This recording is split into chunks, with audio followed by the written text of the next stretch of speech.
Welcome to The Cap, where we are here to speak with college reps and other professionals in the field of college admissions to help answer all your questions and guide you through every step of the process.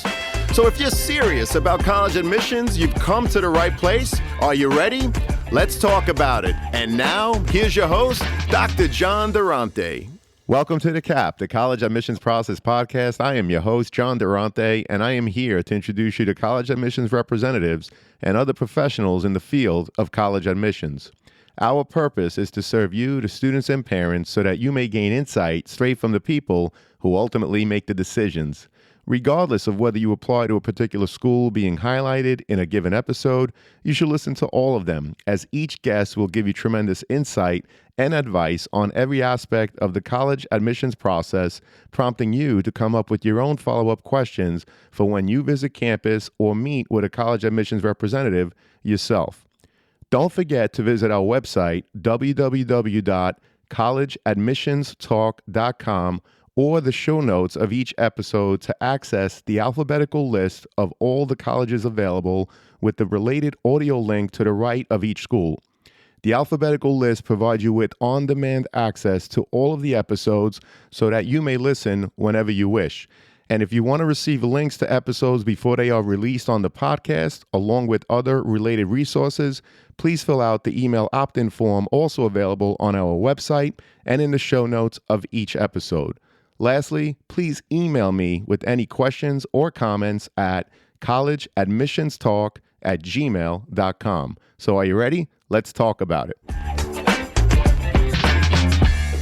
Welcome to The Cap, the College Admissions Process Podcast. I am your host, John Durante, and it gives me great pleasure to introduce to you today Jennifer Sandoval-Dance, who is the Associate Vice President for Admissions and Financial Aid at Claremont McKenna College. Jennifer, how are you today? And thank you so much for being here with us. I am wonderful. Thank you for inviting me. It is our absolute pleasure. So let's get right to it. Jennifer, what is it about Claremont McKenna that makes it so appealing for so many students to want to apply and ultimately attend? Sure. So I would say three primary things. I'll start with Claremont McKenna College being a liberal arts college. I describe us as we are comprehensive, though not traditional. And what I mean by that is a student can come with a wide range of academic interests, and being at that front edge of the intellectual exploration process, they do not need to know what they want to major in. They'll find a healthy palette of academic offerings across the humanities, social sciences, and physical and life sciences at Claremont McKenna. But we're not a traditional liberal arts college in that we have a chiseled out and carved out singular mission. And I believe for prospective students, that mission helps them in their college search in really understanding who CMC is. I think as part of the college search, many colleges and universities start to sound similar because in many ways, a lot of what we do is similar. The cornerstones of what we're doing, and there's going to be a lot of similarities across that. So at Claremont McKenna, our mission is to prepare young people for thoughtful and productive lives and to prepare them for responsible leadership in the areas of business, government, and the professions. And so for a prospective student sitting there saying, I know that I like to solve problems. I know that I live to learn to lead. A lot of my curiosity comes from that. They're going to get that an institution that was completely designed to foster that intellectual inquiry, but that intellectual inquiry to take you to a place where you're solving problems and you're leading in complex systems.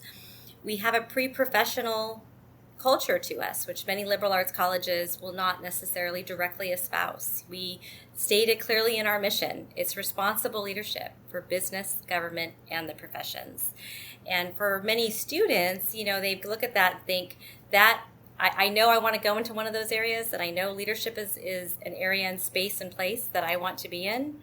And the other element of CMC that's really important to understand is in preparing students for responsible leadership, we believe strongly in a principle we espouse as open academy. So this is a concept and practice of ensuring that we create a space and place where there is open, free exchange of ideas and civil discourse. So we are inviting everyone to speak their perspective and their viewpoint, and also inviting each other to challenge one another on that, and to do that in a thoughtful, respectful way that inhabits in productive discourse. So those are spaces and places that I believe are unique. We have historic strengths in economics and government. And as I mentioned before, that doesn't limit our intellectual scope or students' intellectual options as they pursue this journey. But where it does play out is that we believe strongly that public policy is an informative, and understanding public policy, understanding what's happening in the world around us. I like to say to students, it's understanding the political and economic ramifications of the work that you're in, the spaces you're leading. And while we offer students a broader swath of majors, when we opened our doors, it was much more contained to the study of economics and government. That intellectual spirit is still something that we foster, and we have a wonderful speaker series called the Athenaeum, where we bring a diverse set of speakers to come and talk with our students. And the third thing I would say is we are a member of the Claremont colleges. So Claremont McKenna enrolls about 1,400 total students from a variety of different places. They may represent anywhere from 47 to all 50 states and some U.S. territories, and over 45 different countries. And, they come to a place like Claremont McKenna, and many of them share values because our mission is so clear. But we are surrounded by 4 other wonderful liberal arts colleges that are all within 1 square mile of each other. So it allows a student to select to be part of an intimate learning and living experience, but to not limit themselves in that smaller size because we are surrounded by these 4 other colleges. Well, thank you so much for that tremendous overview, Jennifer. We really appreciate it, and I look forward to hearing even more about Claremont McKenna. What can you tell us about life on campus outside, of course, of the classroom? Sure. So Claremont McKenna is intensely residential, meaning that it's well over 90%, sometimes well over 90, many times well over 95% of our students who live in one of our residence halls in college-owned housing. So we have a very active and diverse and engaged campus community. There will be way more going on any given day or in a week or in a month than any student could possibly absorb, which is exciting because if you're there, if you want to come to college to experience a wide range of things, be exposed to things you have not before, you will definitely have that opportunity. The overwhelming part is really making sure you're directed on how you spend your space and time. So students are in the classroom, for a portion of the time, certainly doing group projects, research with faculty. They are taking their meals and dining across the Claremont colleges and socializing with their peers, not just at Claremont McKenna, but at the other colleges. There will be athletic events. I mentioned the speaker series, the Athenaeum, where we bring a speaker to campus 4 times a week to come and talk with our students. So there are formal programs such as that. There will be social events aplenty, in terms of for students to be able to stay engaged in extracurricular and social activities they've appreciated in the past, service opportunities. There are planned field trips for them to visit spaces, cultural centers, and places in the greater Los Angeles area to get them out and explore as well. So it's a place where whether a student lives 10 miles away or 1,000 miles away, they are all living on that campus and they are there and an active part of the campus life. It is possible that there can be a club meeting at 10 p.m. So you definitely want to be there. A faculty member may choose to have a study session on Sunday at 9 a.m.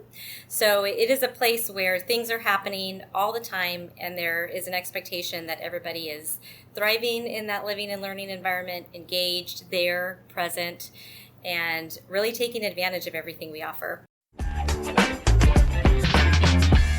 Hi, John. This is Gabby from Fordham University. The FYI Dormify blog totally saved me during move-in. With all the dorm room do's and don'ts, how to get along with a roommate, and advice for getting involved on campus, Dormify helped me with so much more than just my dorm. I highly recommend college students to check out Dormify's blog because it answers so many of your college questions. Thanks for listening. Thank you, Gabby, for sharing your thoughts on Dormify. For those of you listening, be sure to check out our show notes where you could find our Dormify affiliate link and our most updated coupon code where you can save 15% on most Dormify products. As a reminder, our podcast does receive a small commission for purchases made through our affiliate link, but rest assured, we only promote products that we believe in and feel would benefit you, our listeners. Thank you, and best wishes to all. Well, we appreciate that as well, Jennifer. And of course, students usually spend at least 4 years in college. So visiting campus before committing to a school is so important for the students to get a feeling of the campus and, of course, the surrounding area. Taking tours and spending time on campus are things that can't easily be replicated online. So when a student comes to campus, Jennifer, what are the areas that they should visit, and what are some questions they should be asking to help them determine whether or not a school is in fact the right fit for them or not? Sure. So, I say this in the context that the protracted pandemic we live in and conditions may limit sometimes the opportunity to visit some of these spaces even in the future. But I recommend that, it's great to the first stop shop, visit the admission office, make sure if you haven't gone on a campus tour, really that is about getting the lay of the land. When you're visiting a big place, like for example, a place like New York City, sometimes getting an aerial view of the whole space and place. And I would say of a college campus and a place like Claremont, McKenna, that's an important first step. And our campus tour does include an aerial view of the Claremont colleges and the beautiful Kravis Center. We take all of our tours up to the 4th floor, and that really does give them the full scope of the Claremont colleges and the city of Claremont, and of course Claremont McKenna. So seeing that and seeing the space of the campus is a good starting point. Beyond that, and I would say in terms of as your students are engaging with whether it's a student tour guide, admission officers, or other community members they may talk to, really asking, what is your favorite place on campus? What's your favorite thing about the campus? What's the one thing that you would change? And these responses are helpful because it does give you a sense, first of all, how connected somebody is, right? If they're not able to really think quickly about where their favorite space is, maybe they're not spending a lot of time physically on the campus. And so really kind of getting a sense of things that should be pretty easy for them to answer. Spaces, I always find the dining hall is one of the best places to get a rich taste and temperature of the social life on campus. And when you're on a campus, really looking at who is in the dining hall. Are there just students? Do you have faculty? Do you have administrators? Is this really going to be a social hub versus is this primarily for students, which is not necessarily a pro or con, but just kind of getting that sense of what that space actually serves. So at Claremont McKenna, the dining halls are definitely that's social hub where we come together and break bread. Other spaces, if you're able to sit in on a class or classes, being in that space, seeing how faculty are instructing, how they engage with students, and some students do, or Claremont McKenna has done overnights. We're still in the process of deciding whether or not that'll be an option this academic year. But even if spending the night in a residence hall, we're actually really able to see front and center what a student's evening looks like. Even just saying, can I go to dinner with a student? Can I go to that athletic event with a student? So I would say, think about the spaces the students are will most likely spend the most time in, and try to get yourself into those spaces so you can see the interactions, ask them questions about, again, a lot of it is thinking about and anchoring it based off what is most important to you as a college. So if it is faculty access, if it is you want to make sure you're living on campus and you have a campus where students are, from all over the country or all over the world, asking students, what talk a little bit more about your peers, or what are if it's a faculty member, explain to me how you work with students on a regular basis. So those are some of the tips I'll provide.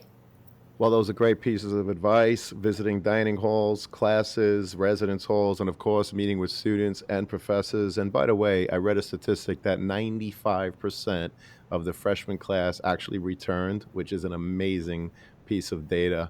And that's a testament to the great work that you do in admissions, but also that Claremont McKenna does on campus to keep the students happy and engaged during their time there. So that leads me to my next question, Jennifer. How many applications do you actually review a year? Do you represent a specific region? And by the way, feel free to walk us through the process however you wish. Thank you so much. Sure. So I myself, just to give context, I've been in the admission profession for over 20 years. At Claremont McKenna, August 1, it'll be 17 years. So it definitely, over my course of time, have read thousands and thousands of applications, and I do believe I've read for every territory we have at Claremont McKenna. So where I'm at now, I actually have, which is great. It's a great place to be. I actually have one territory, and that is the state of Arizona. And it works very, very well in terms of my schedule for my ease to be able to spend time visiting. And it's a proper load in terms of files for me to review, contingent on my other responsibilities. So that is my space. The college generally, though, is receiving over 6,000 applications, sometimes closer to 6,500. So that's the total number of applications my entire team of admission officers will review.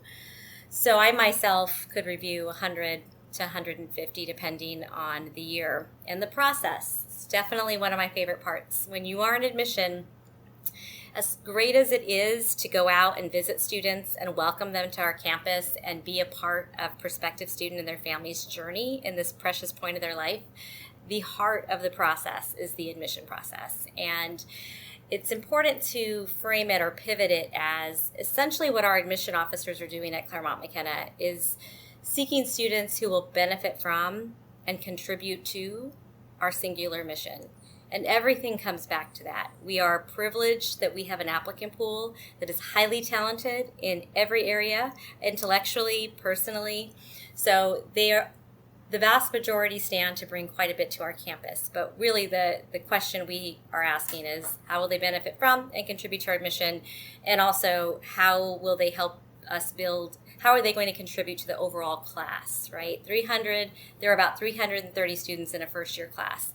And at Claremont McKenna, every single one of those students stands to make a huge impact on us and we on them. So we are always building that out. The process, Claremont McKenna engages in a team reading process, and it makes it more dynamic and fun to be reading with a partner. So, for example, I oversee Arizona. I will collect all the Arizona applications, and my partner, another admission officer, will read with me. And I will be reviewing, as the territory manager of Arizona, I will be reviewing all the academic aspects of the file. So that includes looking at the school report that the counselor completes. If the counselor has uploaded, in addition to the school report, a school profile, which may flesh out more about the school's profile and demographics and academic and co-curricular options. I will review the high school transcript and any other transcripts they may have if they did attend more than one school, summer school, college courses. So I will review that. I will also review the academic letters of recommendation and the counselor recommendation. So at Claremont McKenna, we currently require 2. And if the student chooses to select scores, then I would review that as well. And all of that puts me in a position to evaluate their academic potential and ability. My partner will evaluate the personal side. So that includes the application itself. I always describe the application, and the vast majority of our applicants right now are submitting the Common App, but whether it's the Common App, Coalition, QuestBridge, most applications are asking the same thing, just sometimes in different spaces and places. So that is the frame of how we understand everything else. So we have the application, and that's what my partner's reading. That gives us your demographic information. You will move on to the courses you're taking your senior year. I always remind students it's important to list those courses on your application because not all high school transcripts will include that. So make sure that is included. Students include award, distinction. So as the admission officer is reading, they're picking this all up. They get to read the essay, and I know we'll talk about that in a bit more, but get a personal flair for the applicant and their style, personality, what they choose to share about themselves. Co-curricular, extracurricular activities. So this is really where we get a sense of, as I like to say, in their free time. I know there's not a ton of free time when they're in high school, but in their free time, basically when they have a choice, what are they choosing to do? How are they choosing to spend their time? And what mark have they made in those respective areas? So is the place and space better because of their presence there? And what is going to be their takeaway? And also, how have they brought others along, right? So if they're editor of the newspaper or they've been instrumental in developing a debate team, have they trained others to make sure that when they leave and move on, this will continue to persist, right? So I always say it's thinking beyond their front nose and really understanding that their leadership and their accomplishments, while important, it's really their footprint is going to be the impact beyond them. And that does mean collaborating and inspiring those younger than them to continue in that. So they'll look at that. And that part is a big part, right? As we're talking about it here. There are also 2 questions that we ask students to answer, the supplemental questions, college-specific questions. One is a really simple one. It's, why are you applying to Claremont McKenna? This is not a trick question. This is really meant for the student in their college search process. Certainly applying means you're interested, so we get that. But why are you interested? And the advice I give students on this one is, think about something unique to Claremont McKenna. So an example of a response that may not be very helpful to us would be, I want to attend a liberal arts college in California, right? So that's not necessarily, that has a Division III program. Maybe talking about the Athenaeum, or a bit more about our leadership mission, or something about CMC that they picked up on that is going to, at least one thing that'll be much more unique to us. The second question is about, we're trying to get a sense of what students' intellectual interests are at that time. So the question is, Claremont McKenna has a first-year seminar series. One is on writing and the other is on humanities. So they take it their first year in opposite semesters. What class would you take and why? Because it's an extraordinary diverse range of courses that our faculty are offering, and they span a variety of different topics. So it really just is meant at that moment in time for the student to look at the list and pick the one that they would take, and why would they take it. It's not the class they take if they actually come to CMC. They're not bound to that. They may pick a different response the next day. This is really just capturing that moment. So anyways, yes, that's that personal part. Also, the other thing that my partner would be reviewing would be the interview if the student submitted one. We also have an optional video a student may submit. So if the student submitted that, they would review that, and they will also review the recommendation letters as well. Well, thank you so much for that insight and that overview. And I love the supplemental questions. Number 1, why Claremont McKenna? And the second one, where they have to select a course that they would take and why. I think that's extremely unique. And again, we appreciate the insight and advice. What is the average profile, Jen, of the current freshman class? It's difficult to describe the profile for Claremont McKenna because we do not actually, when we're reviewing applications, we do not recalculate a student's grade point average. So really we're looking at the rigor of their curriculum relative to what the high school offers and their performance within that context of the high school. So our students are high achieving. They do tend to be pursuing advanced curricular options in their areas of strength consistently. So that is something we will see, that their curriculum does tend to be in that higher echelon of demanding in their school group. Their performance does definitely tend to be stellar. It doesn't always translate to straight A's. That is not what you're going to find every time, I think, with the Claremont McKenna students, but they are close to that. And if they didn't get straight A's, usually it's because maybe they took on too much that semester, maybe something has transpired. There was a particular subject area that they really had to work much harder to get to. So I would say academically, that's the crux of it. In terms of, for those who submit scores and that are a part of the process, or I should say the matriculating class, you're asking for our profile. So, the ACT will range, I think in the competitive range, between 31 and 35. Of course, we have students that score perfect too. The SAT are, if you combine both the evidence-based reading, writing, and the math, in 2017, that was a 1470 across both of those. So that helps give students a sense of the range there. We've seen scores go up a bit. This last year, we're still verifying that data. But that's the general, I would say, academic profile. So students who are definitely pushing themselves in the class, they are eager to learn, they are engaging with the material. Many times they are learning above and beyond what the classroom is teaching them. So they're seeking out opportunities to expose themselves to different subjects, whether it's through reading, media, being engaged in media outlets, being engaged in policy, research work, and science, if that's what they're interested in. But we do tend to see them pushing the boundaries of what their classroom space provides them. Collectively, again, that would just be what we're looking for are students who, definitely are aligning with our mission and our values. Well, thank you so much for that insight and that overview, Jen. That's fabulous. We really appreciate it. Do you offer interviews, whether evaluative or informative, for students as part of, again, the overall application process? And what advice would you offer students who are preparing for their interview? Yes, so Claremont McKenna does offer interviews for prospective first year and transfer applicants. Anyone may interview. We do not have the human resources to interview all of our applicants, but it is an option that is open for all students. The interviews in Claremont McKenna's process are evaluative, and students register for them through going to our scheduling system. For rising seniors, we start interviewing them in May, and we'll interview them through early December. Perfect. Thank you so much. And what are the different ways a student may apply to Claremont McKenna? And is there a benefit to applying one way over the other? Yes, so Claremont McKenna has, for first year students, 2 rounds of admission: early decision and regular decision. So we do not have early action. So early decision is a great option for students who have had a thorough college search process and have landed at one institution, clearly aligning with everything that they want out of a school, so much so that they're going to marry it, right? They're going to commit themselves to it and forego their other process. So that is a big commitment, and certainly I think that has to be the precursor of a student engaging themselves in that process. The advantages at Claremont McKenna for early decision, in many ways they're unintentional. Advantage one is the class is a blank slate when we begin reviewing early decision one. So it's the first chapter one, and we have not built the class yet.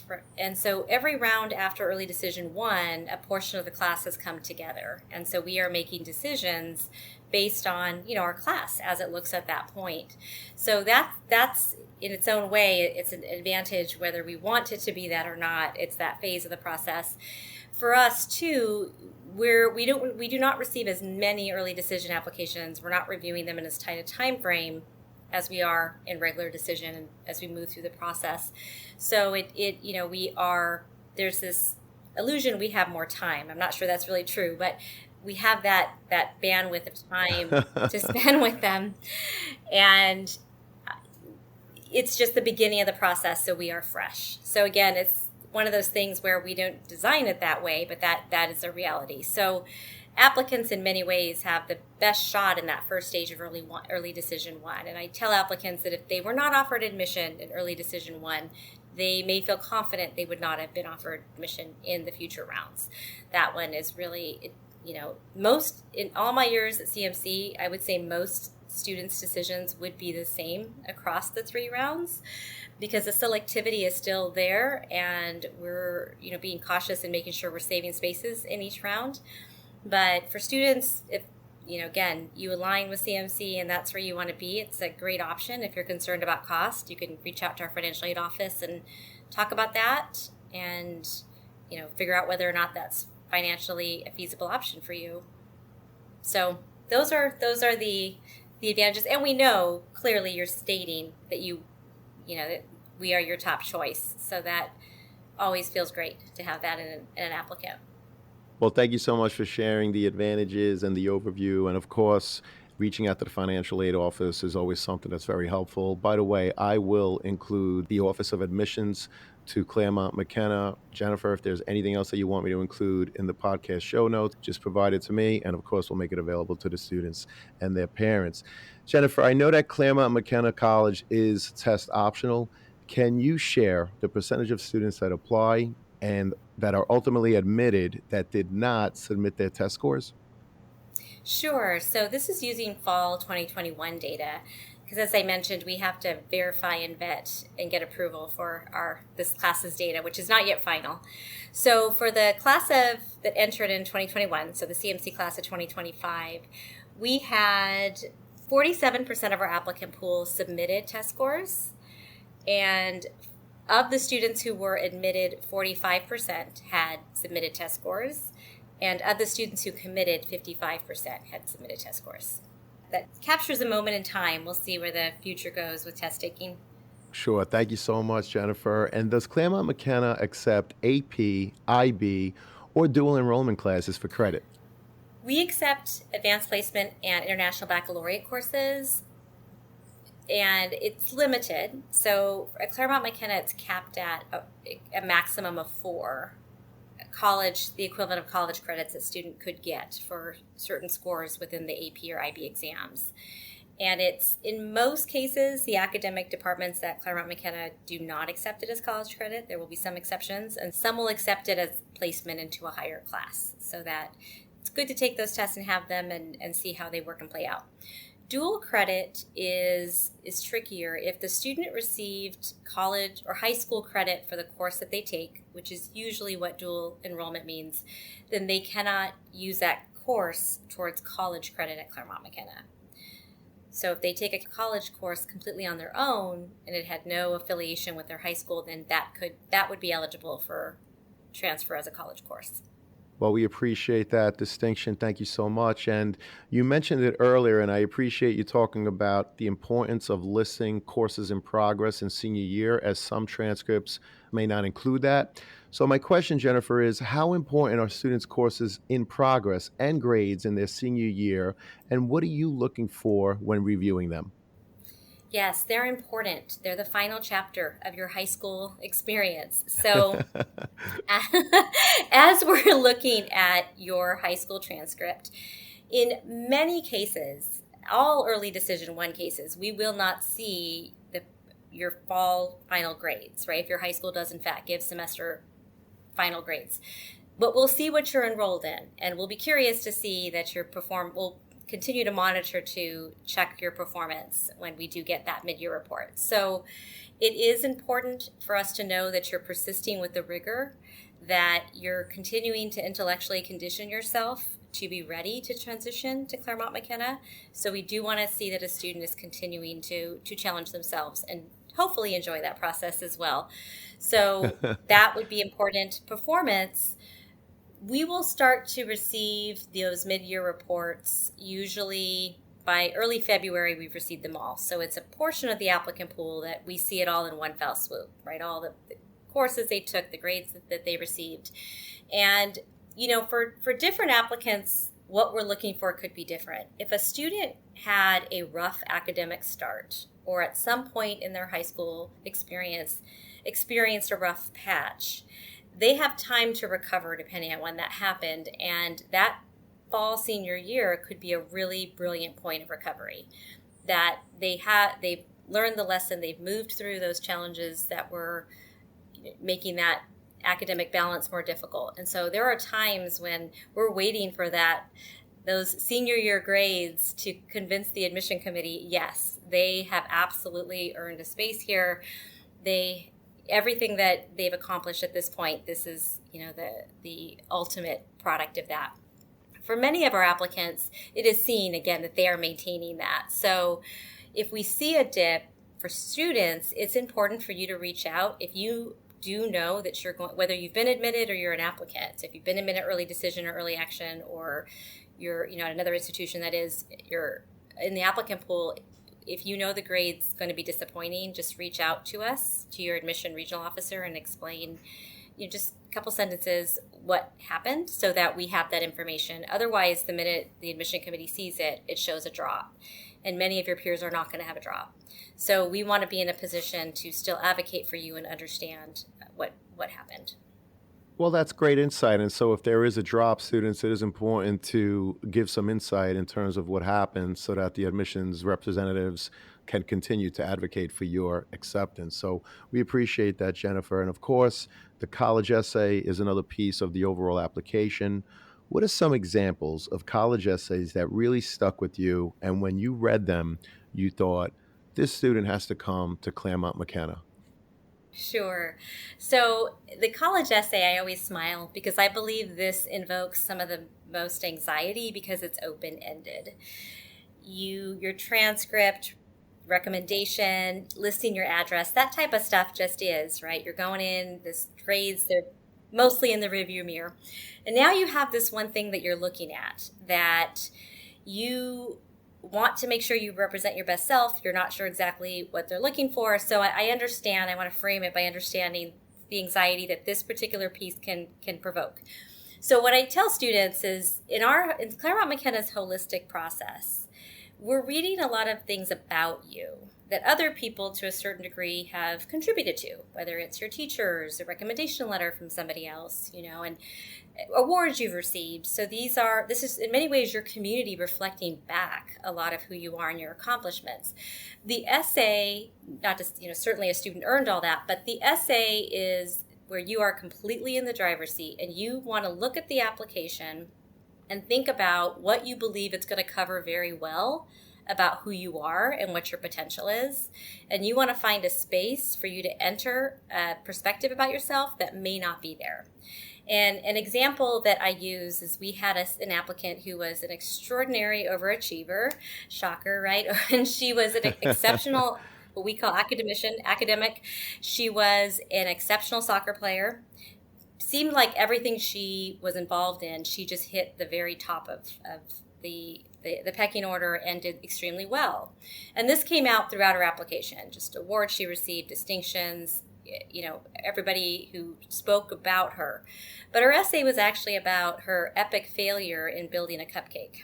And it really was a very humbling, humorous essay to read where it was clever. She understood there was a part about herself where she had failed miserably, and she ends it with she never got it right, but it was edible.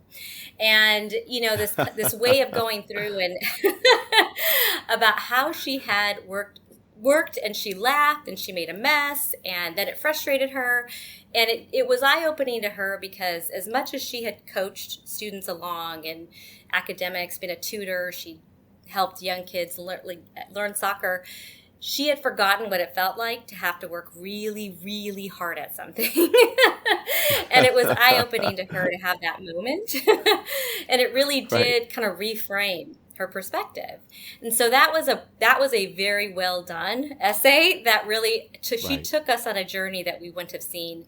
Another one of my favorites was a young lady who wrote about how in her household there was this attic that had relics of the women who had come before her, great-grandparent, great-grandmother, grandmother, her mother, and that when she was a little girl, she'd go up there, try on these dresses, and go through these items.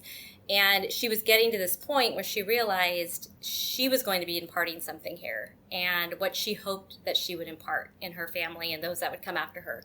So that was another really, really great one. And my third favorite was one about the Mexican matriarch. A young lady spoke about how while she understood we lived in a patriarchal society, she knew nothing of that because every strong person in her life had always been female. And she spoke about her Mexican culture and how that played in. So those three were written fantastic over a decade ago. And I still remember them. And you still remember. Well, this just goes to show the impact that an essay can have and how you really need to take the time, students, to let your personality show. The activity sheet, the transcript, it shows what you've been involved with. It shows your courses, the rigor, your grades. But that essay, really, it's your one opportunity to let your personality shine. So we appreciate those examples, Jennifer. Thank you so much. Yes. And of course, the teacher letters of recommendation are obviously another part of the application. What are you looking for in terms of helping to enhance the overall application from the teacher's letters? Yes, I describe the teacher recommendations, counselor recommendations from anyone a student may ask. It's the nexus between the academic and personal self, right? So transcripts are they're in a form of assessment, right? A student has been in a class, there have been exams, group projects, research activities, and they're getting assessed on this, and the grade certainly represents that. But who the student is in that learning process and how they've grown and how they engaged may not best be represented in that grade. And there may be many other stories to tell. So who the student is in that academic space, that the teacher may know who they've come to be, how they've grown. And many times teachers are in a position to speak to the student beyond that, especially if they've had them over several years, which is not always the case, and that's fine if not.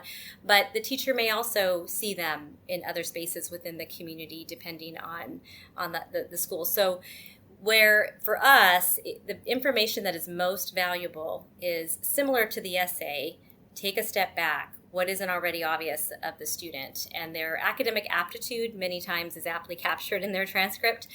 But the teacher taking the time to explain or, okay, so in the course of the class, the student really struggled with this aspect, and this is really how they engaged with it. They came in, met with me, made sure they understood the material, or maybe it was the other way. The student was always way ahead of the material, and so they sought out different opportunities to other outlets to learn this information, and they also were instrumental in their peers understanding that space and being patient and creating a space where everyone had the opportunity to step in and grow into themselves.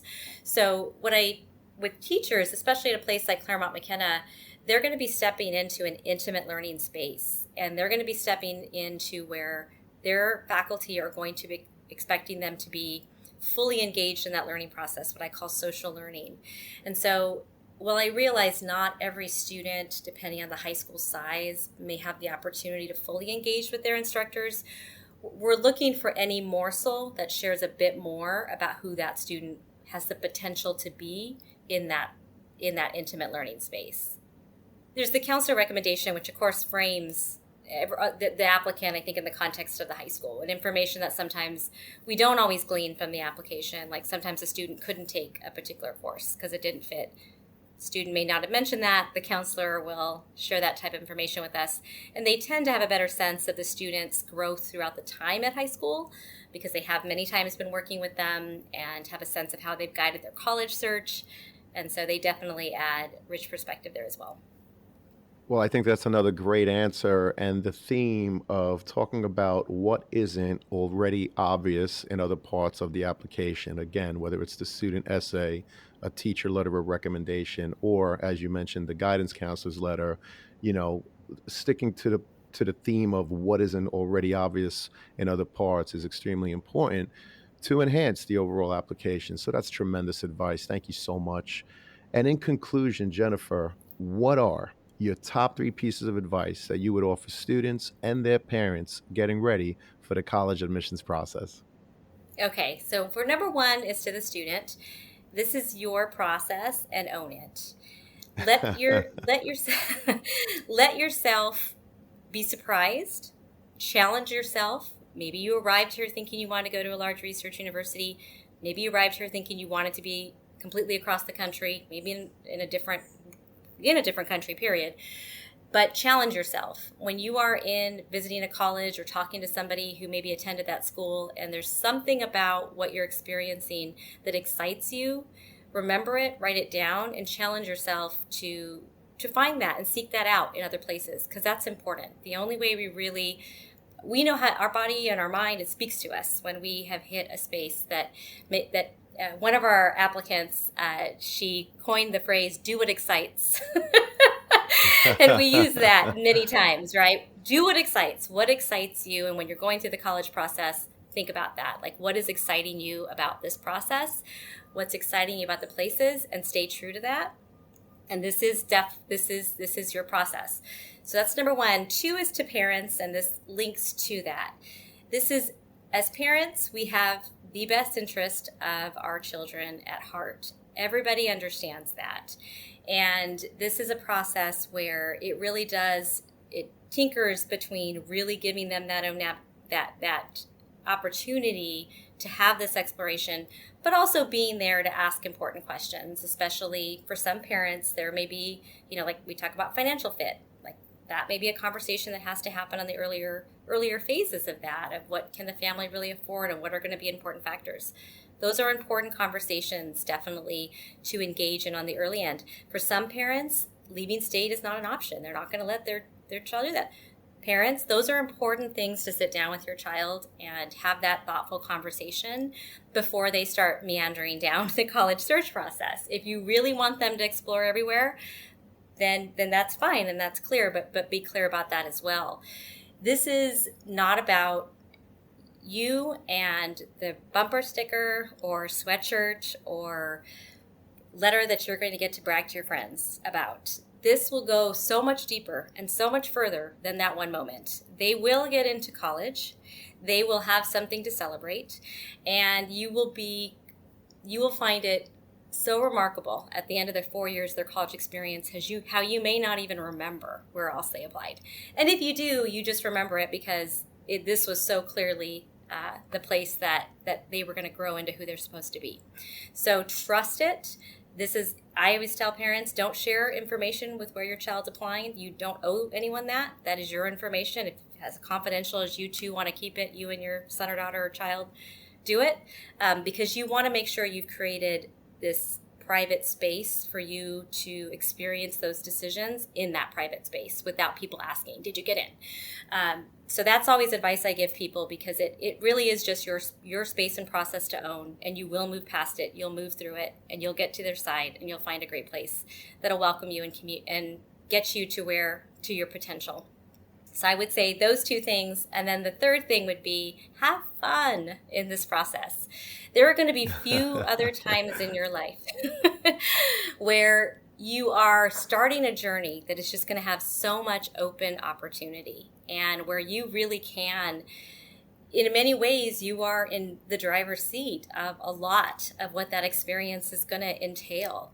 And as we move on in life, there's many other things that we will be responsible for. And it doesn't mean there aren't lots of opportunities ahead of us, but it is just one of those times in your life that should be full of hope, should be full of excitement and eagerness about what the future holds for you.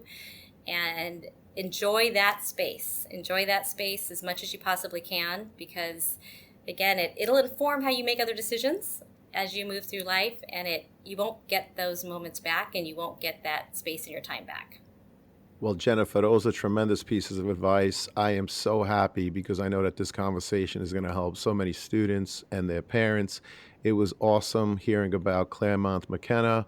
Thank you again for your time, your insight. We truly appreciate it. Thank you for inviting me. It was our pleasure, and I hope to have you again. Thank you so much, Jennifer. Thank you.